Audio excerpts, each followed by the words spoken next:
Welcome to New York's number 2 sports show. The New York Giants lose to the Baltimore Ravens 35-14 at MetLife Stadium. So that's 9 straight losses for the Giants. They are now 2-12 in the season, and they are 0-8 at home. And there was another plane that flew over MetLife Stadium before the game. Another one. It said something along the lines of, "Enough, Mr. Mara. I won't stop, or we won't stop until everyone is fired." So, that's just the way it is right now. And I don't expect that to stop. There's only one more home game, but, obviously fans are frustrated and look, continue to lose. And, I think there's a win there in terms of, draft capital and where you end up. And, three games to go, and we'll see what happens. Obviously one would think that 2-15 seems likely, but things do get weird at the end of seasons. You don't know the motivations of certain opponents, but the fact of the matter is that this Giant team is in a rough way. And the sad thing is this game, it wasn't even as pathetic as it theoretically could have been. I mean, this ended up being close to like a 17-point spread. The Giants were, again, about 16.5 to 17-point underdogs. And as well, Tommy DeVito actually leaves the game due to a concussion. This occurred late in the second quarter. Tim Boyle replaced DeVito again, with maybe whatever it was. Giants get the ball back with like 30 seconds or so in the first half, and Boyle would come in then and then play the rest of the second half. So again, the injuries continue even to the depth of the team. So we'll get to that in a moment. But yeah, Lamar Jackson throws 5 touchdown passes, was really efficient. Giant defense really was not very good. Lamar Jackson, 21 for 25, 290 yards, 5 touchdowns, no interceptions. He even added 65 yards on the ground on 6 carries. Giants had done a pretty good job, against the run game. In other words, last week they kind of bottled up Alvin Kamara. They did the same here with Derrick Henry. Again, in terms of small victories, you can kind of go there. But, it's definitely something that is just the way it is for this Giants team right now. And they've only led a couple of times all year at home. I think the stat was up 3-0 against the Vikings, the first game of the year, and up 3-0 against the Cowboys, which was earlier in the year on Thursday Night Football. That's it. So the Giants are typically trailing, and by a lot, in these games at home. So again, it's bad wherever it is, but really this is significantly awful. And the Giants have not been a good home team ever since MetLife Stadium came to be, really. But this takes it a step further. And we're going to try to discuss the game. Again, it feels more and more, just kind of going through the motions. But again, like I always say, just for the sake of, doing what we do here, we'll definitely discuss what happened. But injuries are definitely a big thing. And that's not an excuse. The Giants really wouldn't be winning games regardless, but they really are piling up in a major way. And I'm going to try to get most of them right. I'm probably not going to be able to, but this is a follow-up as well to the last game against the Saints, where there were injuries that happened then, and some of them, at least a couple off the top of my head, led to season-ending injured reserve. Actually, 3. One of them very unexpected. Trey Hawkins, who was a bright spot in that last game. Yeah, I think he hurt his back to the point where IR. And since you're this late into the season, you get placed on IR, it's over. But that's at least 4 games. And so any person that's on IR unequivocally is done for the remainder of the season. So Hawkins, John Runyon, so that's a pretty big loss for the offensive line. He was signed in the offseason and has done a pretty nice job. He's held his own. And so he's out for the season. So Aaron Stinney takes over at left guard.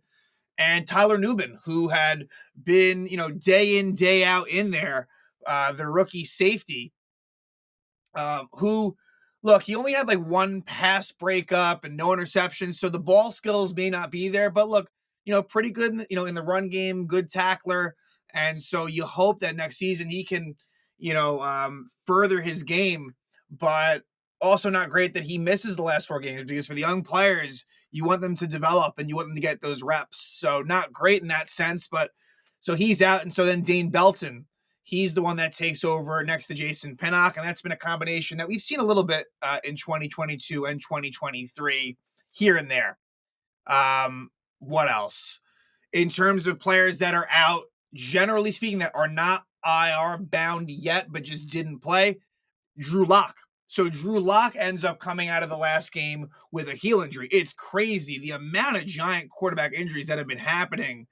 It's almost uncanny between DeVito and Lock. So now heading into the next game, your guess is as good as mine as far as who is going to be the quarterback. And I don't know. I guess I don't know. Concussions are tricky. And so therefore, I almost feel like DeVito, out of all, if I'm to handicap this, DeVito is probably the least likely of the three. And then it really depends on, like, I almost, there is a chance that Tim Boyle is going to be the starting quarterback. And you know what? He actually didn't, sadly, he didn't look that bad. He made some pretty good throws. I'm not saying he's any good, but I actually was like, whoa, like, I haven't seen that. I haven't seen that type of throw from DeVito or Locke. So it depends on where Locke is at with his heel injury, right? So he was not good enough to be the backup, but he was the emergency third string quarterback. And so we saw him, if Tim Boyle got hurt, they would have reluctantly probably brought Locke in. So take that for what it's worth. A lot of cornerback injuries for the Giants in the way of Deonte Banks, Cordell Flott, Drew Phillips, all were inactive for this game due to injury. And so that meant, Adoree Jackson, who actually did have a fumble recovery in this one. He actually might have, when we get to the play-by-play, he might have also been the one to force it as well, but he certainly got the recovery. I know that. And that was the one giant turnover that they got. So yeah, a lot of Adoree Jackson. Greg Stroman has been elevated to the active roster. He is kind of the nickel corner. And then the outside is Art Green. So that's what you're dealing with right now. Other injuries that come to mind, and just thinking about it, I guess, and this one kind of slipped through the cracks, but I guess DJ Davidson probably hit IR as well. So his season, I think, is likely done, because I don't see him in here. I didn't see him as an inactive. So I guess he must have hit injured reserve. And you got guys that are clearly playing hurt. Brian Burns being one of them. Burns clearly playing hurt. He did get a sack today. One of 3 Giant sacks. It was Burns, Belton, and McFadden with the sacks for the Giants. Bobby Okereke. Speaking of McFadden, Okereke continues to be out. So he was inactive today as well. So you're looking at a very long list of injuries. There's no question about it. As far as players that returned, Jermaine Illuminor was back. So back at left tackle, Evan Neal on the right side. So, and then I guess the backups were Azudu and I believe Hubbard. I believe Hubbard was probably active, if I had to guess. Again, it's hard to keep track, but guys have been kind of in and out a little bit here. But yeah, so Jake Kubis was, I'm trying to think, Jake Kubis was to the bench because John Michael Schmitz was good enough to go.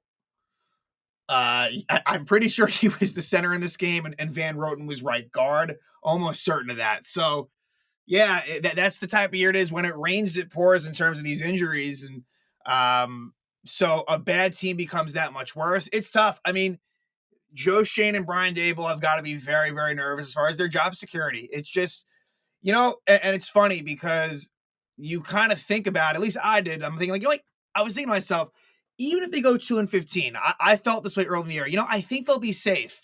But then as you go through it in real time, it's like, no, probably not. Although maybe there is a world where they are, like, definite world where they're brought back. I don't think that anyone can say for certain. It just kind of feels, you just feel with every loss that happens that they will likely be let go. And I think Shane deserves to be let go. Daboll, I can defend more, but the problem is you get rid of the GM, you got to get rid of the coach.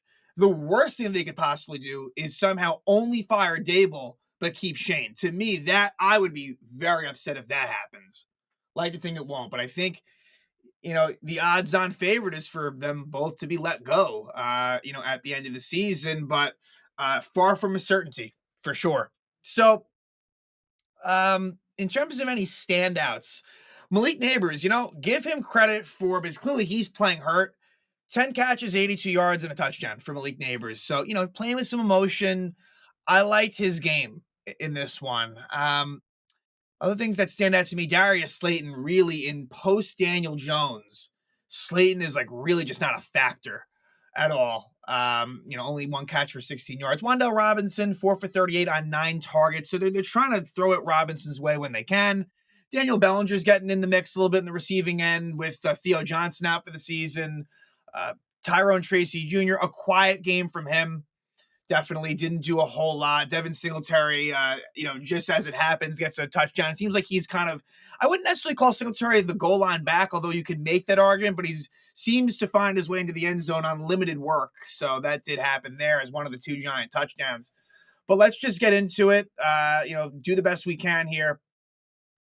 And Ravens start up with the ball with good field position. Justice Hill takes the return to the Giant 37. And it looked like the Ravens were going to go down easily and score because you get a first down for Zay Flowers and then a nice run for Lamar Jackson. But at the end of the run, a combination of Adoree Jackson was really the one that did this. Adoree Jackson is able to poke it away from Lamar, and Adoree is able to recover the fumble that he forced. So good job by Adoree Jackson.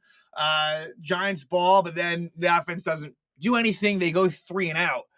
Tommy DeVito is under center at this point. Giants punt it away. And then Ravens, they get the ball back. They do get a first down, but ultimately on a 4th and 1 at midfield, they try to get the Giants to go offside. It doesn't work. It's a delay game. So, I think, I think that in the Ravens' mind, it's like, all right, we'll just punt it. We don't respect the Giants' offense. So whatever. Like, we don't want to give them a short field. So that's what they do. They punt it away. Giants get the ball. That was smart because the Giants do go 3 and out. And the Ravens start out with good field position after a good punt return by the Ravens. They start at the Giant 33, in fact. Lamar Jackson with a 15-yard run. Eventually, after a couple of Derrick Henry runs, they get 1st and goal. But then there is a sack by Brian Burns on Lamar Jackson where Jackson loses 10 yards. 3rd and goal at the 13. However, a very easy, it shouldn't have been, but a very easy touchdown for the Ravens. Lamar Jackson to Mark Andrews, a 13-yard touchdown to give the Ravens a 7-0 lead. Giants get the ball, and there was a Tyrone Tracy 12-yard run, must have been probably close to his best run of the game. There was a Darius Slayton 16-yard reception into Raven territory. We go to the second quarter, and then Giants just don't get a whole lot going to the point where after a Wan'Dale 5-yard catch, it's 4th and goal, at 4th and 1 at the 30.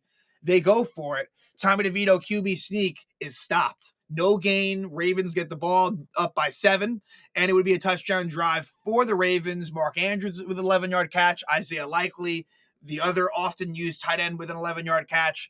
And on 2nd 11 at the 49, Lamar Jackson with a great deep ball to a open Rashad Bateman. So a 49-yard touchdown for Bateman gives the Ravens a 14-0 lead. But the Giants, and what I felt like was a spirited first half for them, by and large. And honestly, DeVito didn't even look that, when he was in there, didn't think he looked all that bad.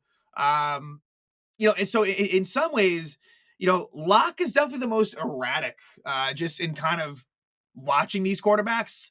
I mean, I think all of them have the capabilities of kind of going, things going a bit haywire, but I thought DeVito kind of did all right in the brief time that he was in there. But a 14-yard catch from Malik Neighbors, they got him much more involved earlier in this game than they had. A theme here for the few times the Giants scored, a lot of Ravens penalties that prolong the drive, whether it be a 3rd down or a lot of cases 4th down. Penalties by Baltimore, by their secondary. Defensive holdings, pass interferences that led to the Giants having a chance. Daniel Bellinger gets a 13-yard catch, a 4th and 2 conversion, a nice play from DeVito where he rolled out to the left to find Wan'Dale Robinson. On 2nd and 17, DeVito to Bellinger was incomplete, but a roughing the passer penalty on Matabuke of the Ravens, and that was a big sort of turn of events for that drive. There was a defensive pass interference on the next play on Baltimore on a pass intended for Malik Neighbors. And on a 3rd and goal at the 5, DeVito sacked, but a penalty for illegal use of hands on Baltimore gives the Giants an automatic first down, and Devin Singletary takes advantage of that. Singletary with a 2-yard touchdown run to cut it to 14-7. However, the Giant defense really had no ability to stop Lamar Jackson in this game, and the Ravens score a touchdown themselves at the end of this first half here. So they get the ball back with 2 minutes and 15 seconds, and just, Lamar doing his thing. A couple of solid passes to Justice Hill and Rashad Bateman. Jackson runs for 21 yards, and let's see, Lamar. The big play ends up being, let's just go to 2nd and 9 at the Giant 20. With about 35 or so seconds left, it's Jackson to Bateman again. So Rashad Bateman, 20-yard touchdown. That's 2 on the game for him. Makes it 21-7 Ravens. And then we see Tim Boyle come out. He takes a knee. But so presumably Tommy DeVito got hurt on that touchdown drive previously. And he was upset. He didn't want to come out of there. And look, for someone like DeVito, whose chances are kind of few and far between, it's tough to get hurt like that. So we go to the second half. Giants get the ball first with Tim Boyle at quarterback. And the Giants move the ball a little bit. There was a Malik Neighbors was, again, very much involved. A 16-yard catch for Malik to get it to Raven territory. But they end up kind of stalling out on 4th and 5 at the Baltimore 44. They punted away. Really, at this point, they could have just went for it. I mean, the Giants, at this stage, 2-11 team, haven't won at home, down by 14, 4th and 5 in Raven territory, but they punted away, and then the Ravens score a touchdown. A 12-play, 86-yard drive, 6 minutes and 38 seconds. Derrick Henry getting involved a little bit here, even though, again, he was mostly quiet in this game. Lamar Jackson using his legs to pick up a first down. They get the ball into Giant territory. And it ends up being Lamar Jackson to, I believe his name was Devontae Walker. I could be wrong on that, but we'll just say Walker. A 21-yard touchdown gives the Ravens a 28-7 lead. Giants get the ball, and they would move it. They would. Wan'Dale Robinson, a 25-yard catch. Daniel Bellinger, a 17-yard reception. There would be a defensive pass interference penalty on the Ravens on a 4th down to prolong the drive. It eventually goes to 1st and goal at the 5 for the Giants. We go to the 4th quarter. First play out of the 4th quarter is a 4th and goal at the 2, and it's an incomplete pass from Tim Boyle to Wan'Dale Robinson. So coming up empty there. And then the Ravens, of course, put up a 9-play, 97-yard drive in what would be Lamar Jackson's last drive of the game. It only took a little more than 4 minutes for them to get all the way down the field. Zay Flowers, Derrick Henry, Nelson Aguilar, Justice Hill, mainly. Hill gets a 16-yard catch on a 3rd and 10 where he was left generally open. And then it gets even worse, as on 2nd and 9 at the Giant 27, Lamar Jackson and Justice Hill, 27-yard touchdown. So the backup running back behind Derrick Henry, a very easy touchdown for him. Again, the defense had no match for this Raven offense. That makes it 35-7. But give the Giants some credit. They are able to get a touchdown drive going after the Ravens scored. They would convert on a 4th and 1 with a Tyrone Tracy 2-yard run. A defensive pass interference on the Ravens on a 3rd down gives the Giants a first down, a pretty good field position. And on 4th and 3 at the Raven 23, a nice throw from Tim Boyle to Malik Neighbors. A 23-yard touchdown for Neighbors makes it 35-14. Former Giant, I don't believe he ever got into a game, but he was on the Giant roster, I believe, the 2016 season. It would be Josh Johnson would come in for Lamar Jackson, and not a whole lot. They would just run the ball. A lot of the backups in at this point, and eventually they would punt, I believe was the end result here. Giants get the ball with about 4 minutes left, and Tim Boyle, just trying to make something happen, he throws an interception. An interception intended for Malik Neighbors. It was like double or triple coverage, and intercepted by Washington of the Ravens. And then the Ravens will get the ball back. They would run for a first down, and that'd be all she wrote. Baltimore beats the Giants 35-14. So looking ahead, Giants will go to Atlanta to take on the Falcons. Now, Atlanta has not played their Week 15 game yet. That'll be a Monday Night Football game at the Raiders. Now, one would think that they might win, although Atlanta's really been struggling lately. The point of this is to say Atlanta right now is on a 4-game losing streak, but the NFC South is still within reach for the fact that they did beat the Tampa Bay Bucks twice. So if those two teams tie, Atlanta would win that division over the Bucks. Now, if Atlanta loses to the Raiders, I really think at that point, now look, the Giants are so bad that they could lose to anyone, right? Let's just say that. But we could see Michael Penix. If Kirk Cousins struggles and the Falcons lose to the Raiders, maybe Michael Penix makes his debut versus the Giants. Not a terrible landing spot for a rookie quarterback to make his debut against this Giant defense. So, look, the Falcons will be a pretty big favorite regardless, but I think it's worth kind of keeping an eye on how things look for the Falcons on Monday night against the Raiders, a game in which they should win, but Atlanta has really been bad, specifically Kirk Cousins. But that's what you're looking at right now. But if the Falcons do beat the Raiders, they will be very much hungry, knowing that, and I know that both the Bucs and the Falcons have a pretty easy schedule down the stretch, I believe. But Atlanta will know that, that it's there for them to possibly have. If they don't beat the Raiders, then, look, they should still beat the Giants, but motivation could definitely be very much diminished. And I'm really bringing all this up because I really want the Giants to lose. In what has been such a bad season, at least you can come out of it with one of the top draft picks would be nice for all the trouble that has happened. So again, Giants lose 35-14 to the Baltimore Ravens. They are now 0-8 at home. They are 2-12 in the season. They lost 9 in a row. And so we'll see if they can get off the schneid as they will head to Atlanta to take on the Falcons next week.